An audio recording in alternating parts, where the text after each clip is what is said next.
Vou ler o texto, os irmãos acompanham. Atos 2, do 14 ao 41. Diz assim a palavra do Senhor nosso Deus. Então se levantou Pedro com os 11, e erguendo a voz, advertiu-os nestes termos: varões judeus e todos os habitantes de Jerusalém, tomai conhecimento disto, e atentai nas minhas palavras. Estes homens não estão embriagados, como vindes pensando, sendo esta a 3ª hora do dia. Mas o que ocorre é o que foi dito por intermédio do profeta Joel. E acontecerá nos últimos dias, diz o Senhor, que derramarei do meu espírito sobre toda a carne. Vossos filhos e vossas filhas profetizarão, vossos jovens terão visões, e sonharão vossos velhos. Até sobre os meus servos e sobre as minhas servas derramarei do meu espírito naqueles dias, e profetizarão. Mostrarei prodígios em cima no céu e sinais embaixo na terra, sangue, fogo e vapor de fumaça.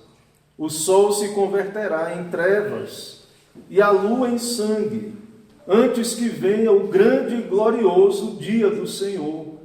E acontecerá que todo aquele que invocar o nome do Senhor será salvo.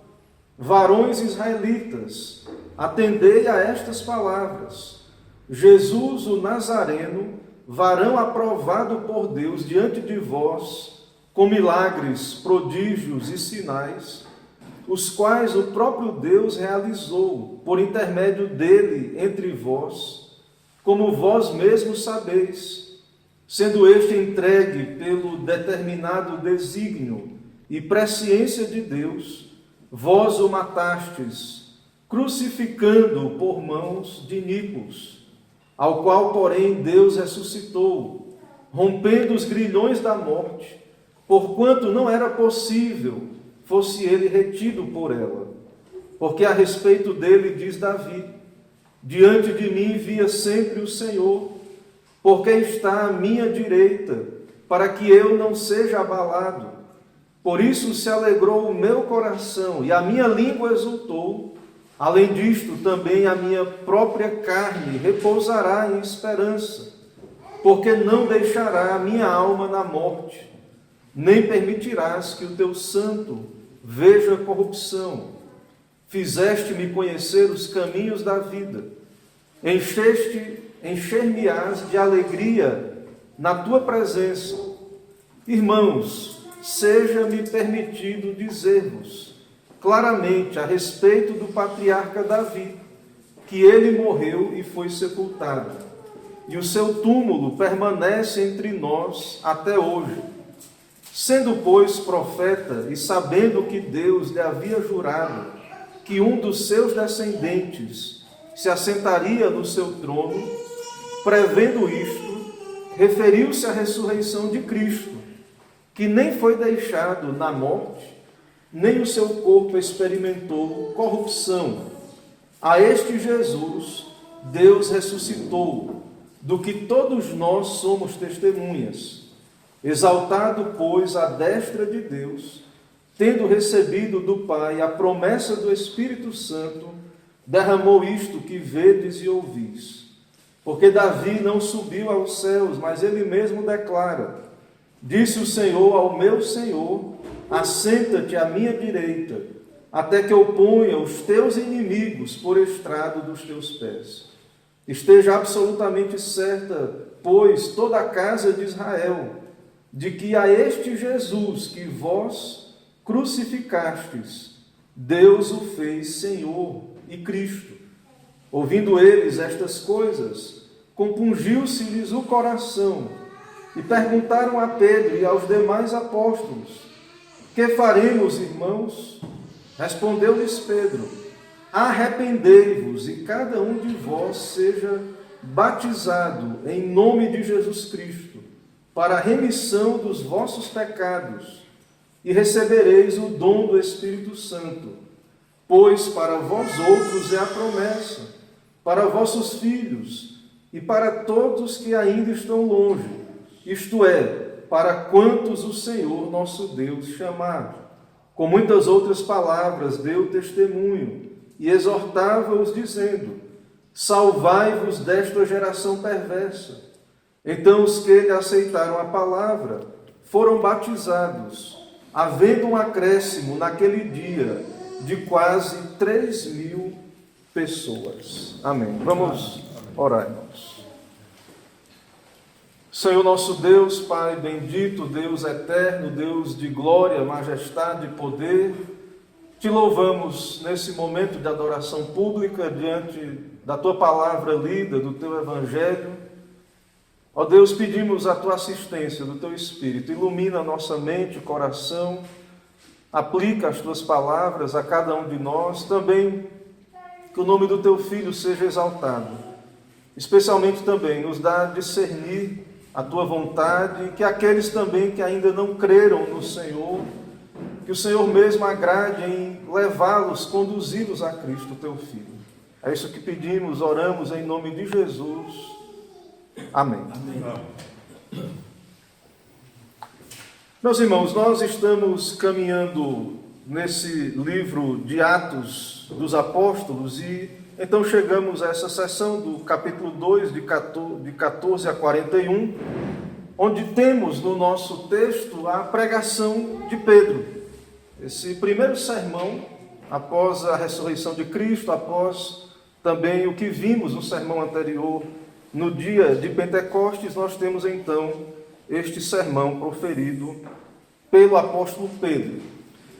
Irmãos, diante desta sessão e deste sermão que temos aqui, e temos como alvo inicial os judeus, que estavam ali no dia de Pentecostes, judeus piedosos de todas as partes do mundo, e nós então meditamos, observando esse sermão, quantos privilégios alguém pode ter e ainda assim não ser uma alma abençoada, ou pelo menos ainda não. Porque vemos no final do sermão que foram agregados 3.000 à igreja visível, ou seja, haviam eleitos ali entre aqueles judeus. Mas ainda não, eles não estavam ainda na igreja. Eles creram, se arrependeram após a pregação, foram batizados, agregados à igreja, mas até esse momento eles, de fato, não eram regenerados, convertidos. Esses judeus, eles são contemporâneos do nosso Senhor Jesus Cristo. Eles, de fato, estão entre aqueles que rejeitaram o nosso Senhor Jesus Cristo. E, pela providência de Deus, eles estão aqui no exato momento em que o Pai cumpre a sua promessa e envia o seu Espírito à igreja. E nós vimos aquele evento do dia de Pentecostes, aquela manifestação onde o Espírito Santo deu àqueles crentes, aqueles irmãos, línguas, idiomas. Inspiradamente eles falaram das maravilhas de Deus e aquelas pessoas então foram atraídas ali para aquele sinal, alguns até escarnecendo e considerando que estavam embriagados. Então, há grandes privilégios aqui desses judeus contemporâneos de Cristo, observando ali o dia de Pentecostes, mas há ainda incredulidade, não estão em estado de graça. O apóstolo Paulo, falando dos seus compatriotas, em Romanos 10, de 1 a 4, ele diz que a boa vontade do seu coração e a sua súplica são para que sejam salvos. E Paulo, então, ele enumera uma lista de privilégios que os judeus tinham como membros do pacto ali da aliança de Deus do Antigo Testamento. Ele diz, dá testemunho de que eles têm zelo sem entendimento. Eles, de fato, desconhecendo a justiça de Deus, procuraram estabelecer a sua própria. Então, eles tinham o pacto, as alianças, o culto, eles tinham, então, grandes privilégios, eles eram contemporâneos de Cristo, eles observaram, então, o sinal ali do dia de Pentecostes. Então, tudo isso está acontecendo, mas ainda são incrédulos, ainda escarnecem dos apóstolos ainda dizem: estão bêbados. Eles escarnecem então destas maravilhas. Então são grandes privilégios. Nós vemos quantos privilégios e quão grandes privilégios alguém pode ter e ainda assim não estar em um estado de graça. Então, como disse Paulo, também citando mais uma vez em Romanos 9, ele diz que tem uma tristeza no seu coração, desejava ser anátema. Ele diz: são israelitas, pertence-lhes a adoção, as alianças, a legislação e etc. Então, irmãos, esses judeus piedosos que estão no nosso texto aí, no capítulo 2, ouvindo esse sermão, pregado após o envio do Espírito Santo no dia de Pentecostes, não são convertidos, mas eram, na linguagem bíblica, zelosos. Eram piedosos, digamos assim, dentro de uma perspectiva do judaísmo, zelosos, mas ainda assim homens mortos em seus delitos e pecados, homens que não experimentaram até aqui o arrependimento para a vida, a fé salvadora não experimentaram até então. E agora perceba que mais uma vez o Senhor lhes envia a pregação apostólica, o primeiro sermão a esses que rejeitaram Cristo, o Senhor, o crucificaram. Paulo vai dizer no sermão: vós o crucificastes. Então, a estes que rejeitaram o Senhor então envia a pregação apostólica, e temos aqui o registro no nosso texto desse sermão de Pedro. Então, em sequência ao sinal que observamos do dia de Pentecostes, até o verso 13, vemos então o discurso de Pedro. E ele diz: atentai às minhas palavras, no verso 14, e no 15, defende os discípulos dizendo: estes homens não estão embriagados. Eram inimigos, estão escarnecendo, perseguindo a igreja, atribuindo aquele sinal à embriaguez.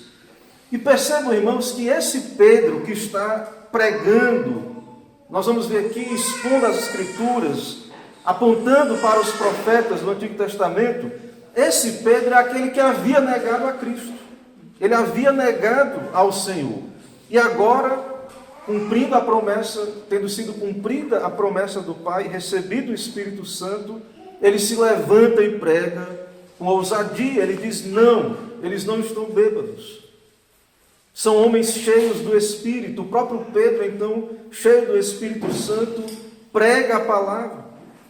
Então, o mesmo Cristo que veio nascido de mulher, viveu nessa terra, morreu, ressuscitou, ascendeu ao céu, o mesmo Jesus, que é o Messias, agora está sendo pregado pelos apóstolos. Pedro então se levanta em defesa do Evangelho contra esses escarnecedores que estavam acusando os judeus de embriaguez às 9 da manhã. E então Pedro, ele aponta para as Escrituras. Ele está dizendo: isso que vocês estão vendo acontecer aqui é o cumprimento do que os profetas disseram. Verso 16 em diante. Mas o que ocorre aqui, o que está acontecendo, é o que foi dito por intermédio do profeta Joel. Ou seja, e veja que o que é que está acontecendo? Pedro, então, citando Joel, ele diz: vocês estão presenciando este sinal dos últimos dias.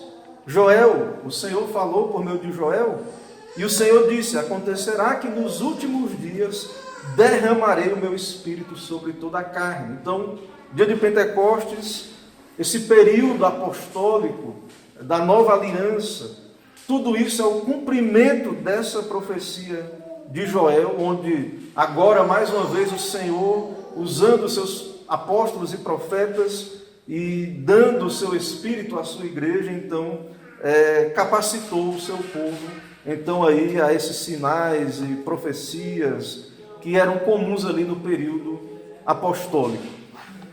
Então, o Cristo que foi morto agora está sendo pregado pelos seus apóstolos, e o que está acontecendo aqui é o cumprimento das profecias. E o Antigo Testamento, esse cumprimento, esse envio do Espírito Santo, isso foi profetizado no Antigo Testamento. E percebe, irmãos, que vimos aí a partir do verso 16, e vemos também outra citação de Davi, dos Salmos, a partir do verso 24, que qual a consequência desse dia de Pentecostes? Qual a consequência, então, da igreja cheia do Espírito Santo? Pedro pregando, o apóstolo Pedro está pregando a palavra. Nós temos aqui um sermão, Pedro está pregando. E o seu discurso, ele é embasado nas Escrituras do Antigo Testamento, na palavra de Deus. Ele prega e aplica. Ele diz, esse Jesus é aquele Messias. Este evento, a descida do Espírito Santo, é o cumprimento da profecia. A ressurreição de Cristo é o que Davi havia profetizado. Então, tudo isso é o cumprimento das profecias, tudo isso então aponta para o cumprimento da palavra de Deus, e então também é uma evidência de que estamos nós, a partir da ressurreição de Cristo até a sua volta, vivendo os últimos dias, profetizados pelo profeta Joel e também nas demais Escrituras.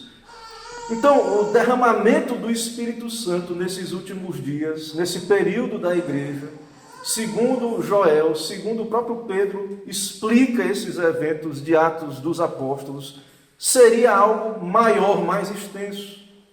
No período apostólico, então, nós vemos aí que, diferente do Antigo Testamento, onde de modo especial o Senhor derramou o seu Espírito sobre profetas, sacerdotes e reis, há então no Novo Testamento isso que nós conhecemos como sacerdócio universal de todos os crentes, e isso é visto, esse princípio do sacerdócio universal é visto então por essa distribuição mais ampla. O nosso texto e a citação de Joel então aponta para isso, que há um derramamento mais extenso, não só os oficiais, mas nós vemos aí os velhos, jovens, as filhas, e então observamos então esse derramamento do Espírito mais extenso nos últimos dias. Diferente da antiga aliança, sim, eles tinham o Espírito foi derramado, eles eram salvos pela fé, eles tinham o Espírito Santo, mas de fato há uma distribuição mais ampla, o que é muito comum, e usamos o termo, a terminologia, o sacerdócio universal. E também nós observamos que no livro de Apocalipse, isso é citado, o apóstolo João, citando Cristo, ele diz que ele nos libertou dos nossos pecados e nos constituiu reino de sacerdotes para seu Deus e Pai. Então, a igreja, de fato, é um reino de sacerdotes, uma nação santa, aquilo que Israel era no Antigo Testamento, de modo simbólico, isso se cumpre na igreja e especialmente então nesses últimos dias. Então, a profecia de Joel é que nesses últimos dias o Senhor derramaria o seu Espírito sobre pessoas de todas as classes, e no caso, no período apostólico aqui, de modo especial, essas pessoas seriam canais de revelação. Pessoas então que profetizaram, não apenas então as autoridades ali naquele período, mas houve então um derramar do Espírito, o que nós podemos ver no Novo Testamento, por exemplo, em Atos mais na frente vai ser citado que Filipe, por exemplo, tinha 4 filhas que profetizavam, e na carta aos Coríntios, os irmãos sabem que ali há registrado vários dons que a igreja de Corinto, dons carismáticos ali do período apostólico. Então, sei que os irmãos têm consciência destas coisas. Então, Pedro, ele, a partir da sua pregação, citando Joel, citando o livro dos Salmos, o apóstolo Pedro, então, ele está citando que tudo isso é cumprimento profético. E isso também, esse cumprimento profético, meus irmãos, esse cumprimento anuncia os juízos do Senhor para os últimos dias. Veja que tanto esses eventos desse período dos últimos dias, esse período da igreja, e na própria profecia de Joel, por exemplo, no verso 29 em diante, veja e perceba que há uma descrição do dia do Senhor. da volta de Cristo. E, historicamente, há dias de juízo, ou dias do Senhor. Mas o grande dia do Senhor é o dia da volta do nosso Senhor Jesus Cristo. Mostrarei prodígios em cima no céu e sinais embaixo na terra, sangue, fogo, vapor de fumaça, o sol se converterá em trevas, a lua em sangue, antes que venha o grande e glorioso dia do Senhor, o juízo final, o dia do Senhor. Mas perceba, o que vimos pela manhã, juízo está acontecendo na história e salvação. E Pedro diz então, citando aí no caso Joel, verso 21, e acontecerá que todo aquele que invocar o nome do Senhor será salvo. É isso que está acontecendo. As profecias estão se cumprindo. O evangelho está sendo pregado. O Senhor enviou o seu Espírito.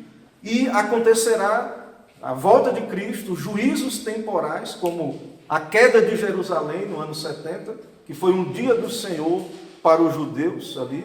Não o dia do Senhor final, mas um dia do Senhor na história, um dia de juízo. E em meio a isso, como o caso do nosso texto, o Senhor está reunindo a sua igreja. Pessoas estão sendo salvas. Pessoas estão invocando o nome do Senhor. O Senhor está salvando os seus. Então, o sermão de Pedro, ele expõe essas realidades pregadas, profetizadas no Antigo Testamento. O dia do Senhor, juízo. Isso também os irmãos podem ver nos sermões proféticos do nosso Senhor Jesus Cristo, no Evangelho de Mateus, onde o Senhor fala também da tribulação dos últimos dias, do sol que vai escurecer, a lua que não dará sua claridade, e então aparecerá no céu o sinal do Filho do Homem. Todos os povos se lamentarão sobre ele, enviará os seus anjos com clangor de trombeta e reunirá os seus escolhidos. Então, esses anúncios proféticos estão no Antigo Testamento, estão também no Novo Testamento, e então há sinais que a palavra de Deus nos dá desse dia final do Senhor. E em meio a esse anúncio do dia final, também haviam profecias de dias do Senhor históricos, como a queda de Jerusalém, o que acontece no ano 70 com os judeus. E tudo indica, em meio a essas profecias dos últimos dias, sim, haviam profecias sobre a queda de Jerusalém, porque o Senhor Jesus disse: passará o céu e a terra, porém as minhas palavras não passarão. E ele também disse: em verdade vos digo que não passará essa geração sem que tudo isso se cumpra. Então alguns desses eventos se cumpriram ali naquele período, onde houve a queda de Jerusalém e outros eventos de juízo. Então, irmãos, Pedro está anunciando o cumprimento dessa profecia. E ele está dizendo, ele diz no verso 22, que Jesus o Nazareno, aprovado por milagres e prodígios, o qual o próprio Deus realizou, sendo entregue pelo determinado desígnio e presciência de Deus, vós o matastes. Então Pedro está dizendo que esse Jesus é o Messias esperado de Israel, e vós o matastes, os judeus. Esses que estavam ali presentes também no dia de Pentecostes, crucificando por mãos de iníquos. Esse que vocês rejeitaram e mataram é o Messias prometido. E por isso, esse que vocês rejeitaram, Deus aprovou e ressuscitou dentre os mortos. E então temos aí essa citação dos Salmos, onde Davi é citado aí pelo apóstolo Pedro, a não permanência do Senhor Jesus na morte, segundo Davi, a respeito de Davi, onde Davi diz no verso 27 aí, a citação do Salmo: porque não deixará minha alma na morte, nem permitirá que o teu santo veja corrupção. Então isso que está acontecendo, esse Cristo que anunciamos, Pedro diz, é este que Davi profetizou e que está registrado nas profecias do Antigo Testamento. Então, a salvação, ela está acontecendo em meio aos juízos. E é completamente pela graça, para aqueles que invocam ao Senhor e se submetem ao Senhor.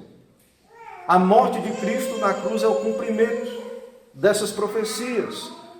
O Senhor nos deu o seu Filho por amor a nós, pecadores, rebeldes. Como pode um homem justo morrer essa morte de cruz? Como um criminoso. Então, a justiça de Deus foi cumprida na morte de Cristo em nosso lugar. E agora a salvação pode ser pregada. Agora, Cristo, os seus apóstolos estão anunciando essa redenção.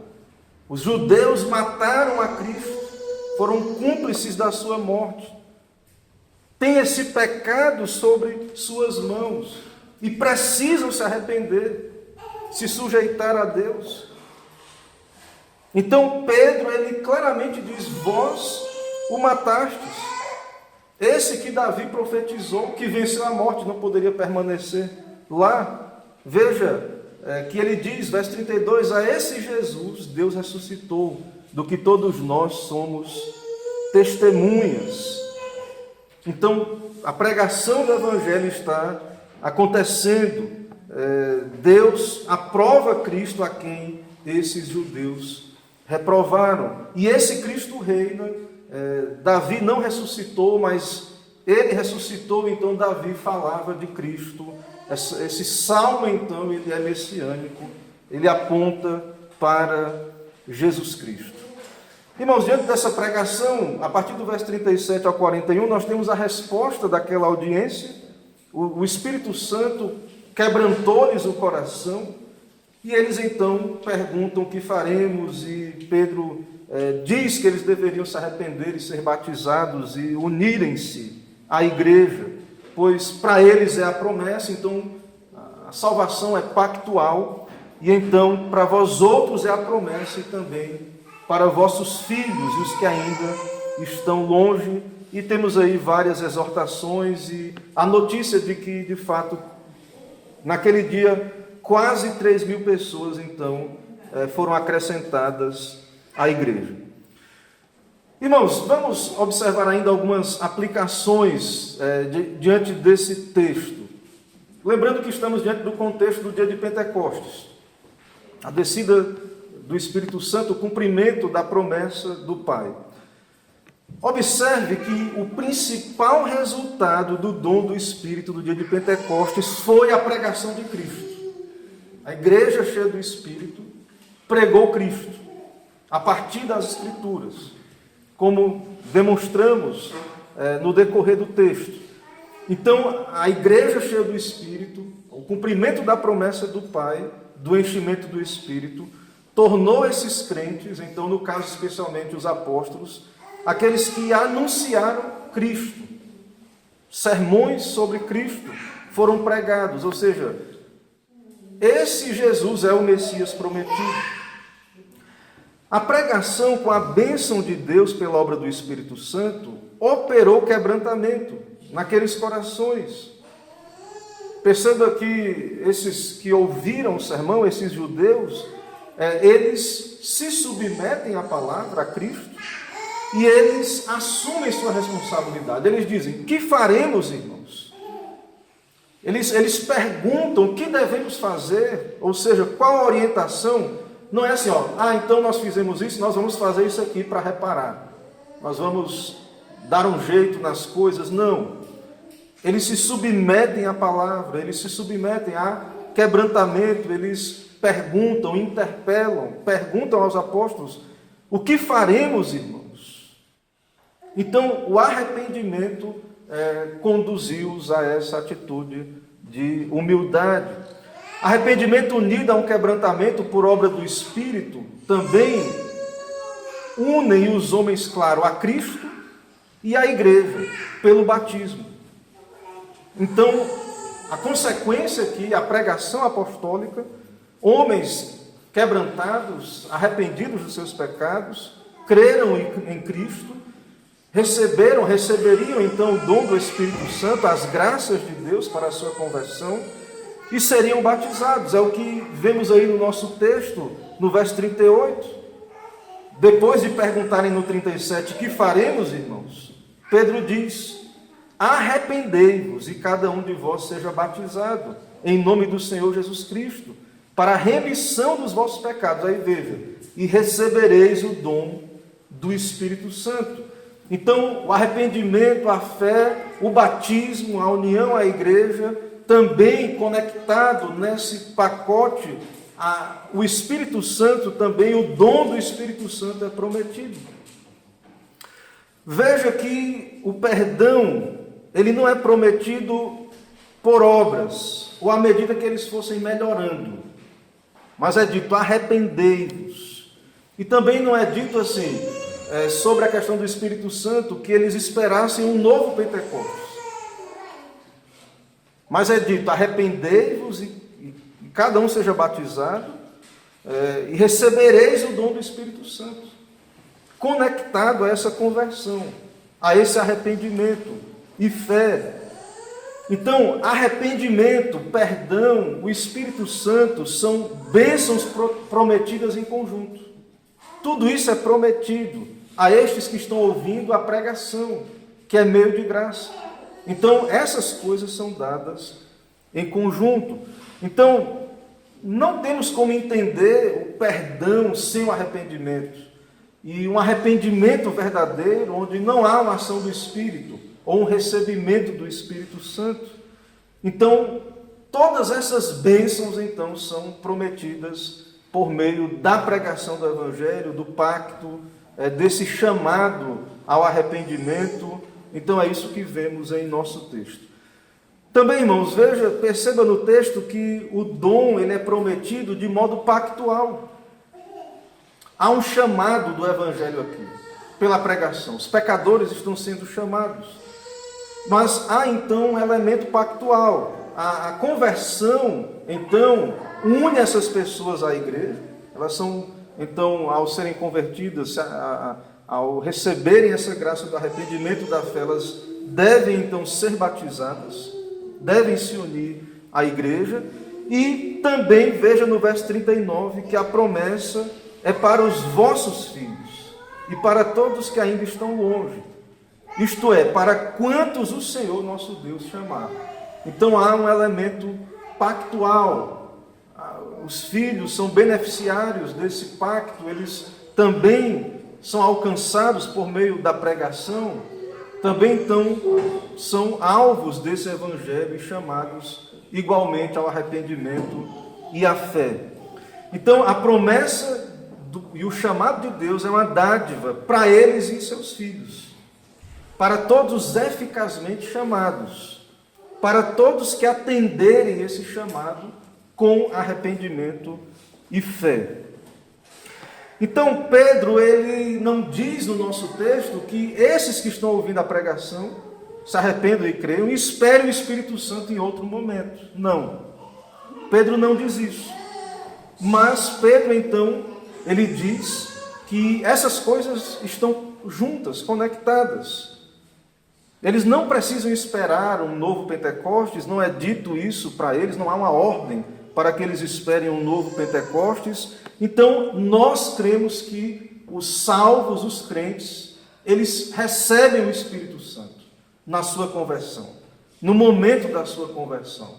Como citamos no sermão anterior, o dia de Pentecostes, ele é um evento histórico cumprido. O Espírito foi dado à igreja e agora o Evangelho está sendo pregado e com isso também o Espírito Santo é recebido no momento da conversão. E qual o meio de receber o Espírito Santo? Qual foi o meio aqui no nosso texto? Que esses então foram alvos dessas graças, desse dom da fé, do arrependimento. O meio usado foi a pregação de Cristo. A pregação de Cristo, o arrependimento para a vida, os meios de graça que não são meritórios. Meus irmãos, se nós recebemos o Espírito Santo por ouvir a pregação, não é por obras, ou por algo que fazemos. Há meios, o Deus que determinou fins, determinou os meios. O Senhor, então, cumprirá o seu propósito. É Ele quem salva, regenera, mas Ele determinou os meios E esses meios não são meritórios, não merecemos nada, mas nos submetemos à pregação, usamos os meios de graça. No devido tempo o Senhor nos regenerou, nos deu o seu Espírito, fé salvadora. Então o meio determinado pelo Senhor, especialmente, é a pregação do Evangelho, conforme vemos no nosso texto. Então, perceba, como falamos no princípio do nosso sermão, quantos privilégios alguém pode ter e não ser ainda salvo. Esses judeus aqui até então, eles eram judeus, tinham o pacto do Antigo Testamento, todas as alianças, estavam alheios, eram escarnecedores, mas então foram alcançados pela graça e convertidos pelo Senhor, e então perceba que tinham muitos dons, mas precisavam ainda da graça, dos dons interiores, da fé salvadora, do arrependimento para a vida e de receber o Espírito Santo por meio da conversão. Então, meus irmãos, nós não devemos nos confiar em privilégios que temos nessa terra, ou a membresia numa igreja, ou mesmo sermos de uma família do pacto, embora é uma grande bênção e onde Deus nos dá oportunidades de ouvir a pregação da palavra, que é o caso dos judeus no Antigo Testamento. Então, esses privilégios são valiosos, têm o seu lugar, são privilégios, mas é possível, como o caso desses judeus, que eles ainda precisavam ser unidos à igreja invisível. A igreja visível. Eram da igreja invisível, mas precisavam ser unidos à igreja visível. E isso nos lembra que Cristo morreu por rebeldes e iníquos, e o que nós precisamos então, e ao pregar o Evangelho, que os pecadores precisam, é se submeter a Deus e usar os meios de graça, conforme a orientação de Deus, e esse é o caminho para a vida, para que os homens então encontrem essa vereda da vida, se arrependam de fato, conforme vemos em nosso texto. Então, temos aqui a primeira pregação, temos o meio de graça, a pregação da palavra do Senhor nosso Deus, como a igreja se parecia, uma igreja cheia do Espírito, tendo recebido a promessa do Pai, uma igreja cristocêntrica, uma igreja que prega Cristo, e isso, claro, veremos ainda com mais detalhe como essa igreja se parecia nesse período apostólico, que de algum modo é princípios para nós no Novo Testamento. Veremos então, não hoje, mas do verso 42 em diante, no final desse capítulo, no próximo sermão, veremos ainda um pouco mais sobre como essa igreja ela se parecia. Mas vimos aqui alguns elementos, a pregação especialmente, e sim, os salvos, arrependidos, crentes, e tendo o Espírito Santo sobre si, sobre suas vidas.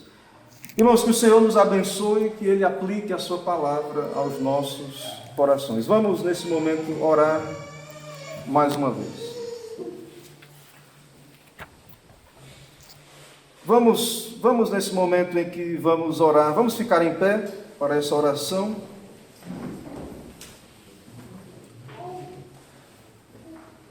Senhor nosso Deus, Pai bendito, nós te adoramos nesse dia, pelas tuas graças em todo esse dia, pela tua palavra que o Senhor nos envia com o teu Espírito.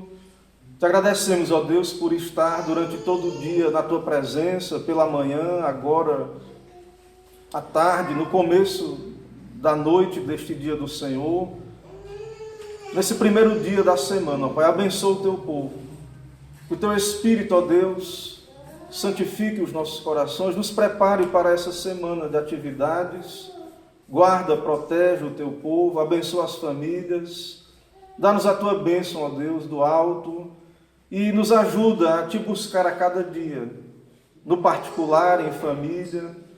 E se o Senhor não voltar, não retornar, que o Senhor nos permita, por bondade, te cultuarmos no próximo dia do Senhor. E também nos preparar para isto. e por meio disso também nos preparar para a tua vinda, a vinda do Senhor. Assim abençoa o teu povo, ó Pai, ouve as orações elevadas a ti neste dia, contempla as necessidades do teu povo, abençoa a tua igreja nessa terra. É o que pedimos, oramos em nome de Cristo Jesus. Amém.